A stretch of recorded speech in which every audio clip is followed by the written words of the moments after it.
მოგესალმებით, თქვენ უყურებთ Talk to Regions სოლიდარობა მზია ამაღლებელს და ყველა სინდისის პატიმარს. სავარაუდო სექსუალური ძალადობის შემთხვევა ახალციხის მუნიციპალიტეტში მსხვერპლთა შორის 2 არასრულწლოვანია. მაშინ, როდესაც სახელმწიფო არ ზრუნავს ბავშვებზე, ვინ იცავს სექსუალურად ძალადობის მსხვერპლ ბავშვებს. გთავაზობთ სიუჟეტს. ჩვენი მეზობელია. როდესაც სასეირნოდ მივდიოდით ან მაღაზიაში, ერთად მაშინ გვეძახდა მოდითო. სავარაუდო სექსუალური ძალადობის მსხვერპლი არასრულწლოვანი ჩვენთან იხსენებს გარემოებებს, რომელშიც ის და მისი ნათესავი, ასევე არასრულწლოვანი გოგო მეზობელი მამაკაცის მხრიდან ძალადობის მსხვერპლები აღმოჩნდნენ. არასრულწლოვანს მომხდარზე საუბარი უჭირს. შეშინებულია და ამბობს, რომ ღამეც ვერ იძინებს. იმის გათვალისწინებით, რომ ფაქტი 2 კვირაზე მეტი ხნის წინ გასაჯაროვდა ბავშვებთან, შესაძლო ძალადობის მსხვერპლებთან ფსიქოლოგი ამ დრომდე არ მუშაობს. მიზეზი გაურკვეველია. გოგო ასევე გვეუბნება, რომ მიუხედავად მძიმე განცდებისა, მომხდარის გასაჯაროვება არ სურდა, რადგან ხალხის რეაქციების ეშინოდა.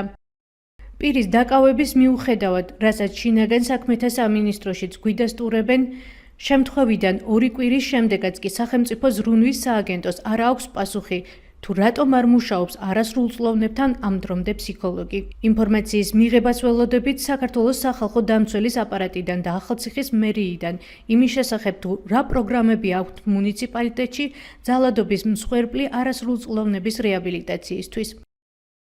ჩაუტარდათ თუ არა დაზარალებულებს ექსპერტიზა.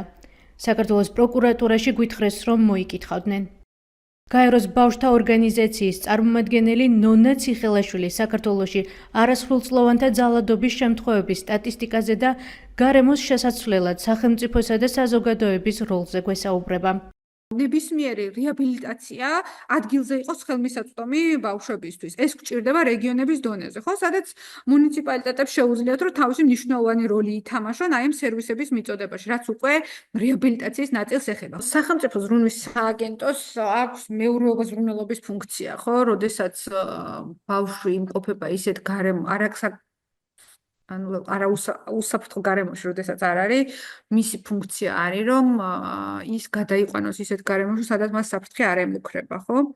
ან თუ ბავშვის მდგომარეობა დამაკმაყოფილებელია იმ ბიოლოგიურ ოჯახს, სადაც ის ცხოვრობს, მაშინ ის დააკავშიროს იმ მომსახურებებთან, რომელიც ამ ბავშვს ჭირდება იმისთვის, რომ მისი რაღაცა გამოწვევა დაძლეული იყოს. ამ შემთხვევაში პირველ რიგში ალბათ უნდა შეფასდეს ბავშვებს რამდენად ჭირდებათ ფსიქოლოგიური მხარდაჭერა.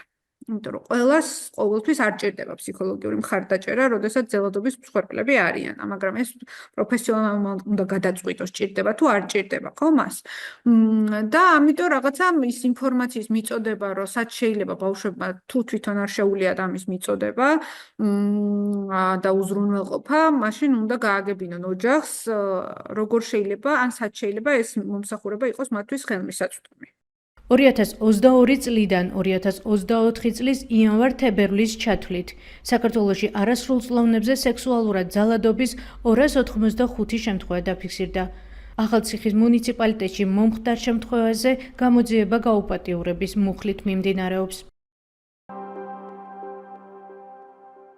მეტი და დეტალური ინფორმაციისთვის ეწვიეთ ჩვენ ვებ და Facebook გვერდს. გმადლობთ, რომ გვიყურებთ. ბედნიერ უქმეებს გისურვებთ.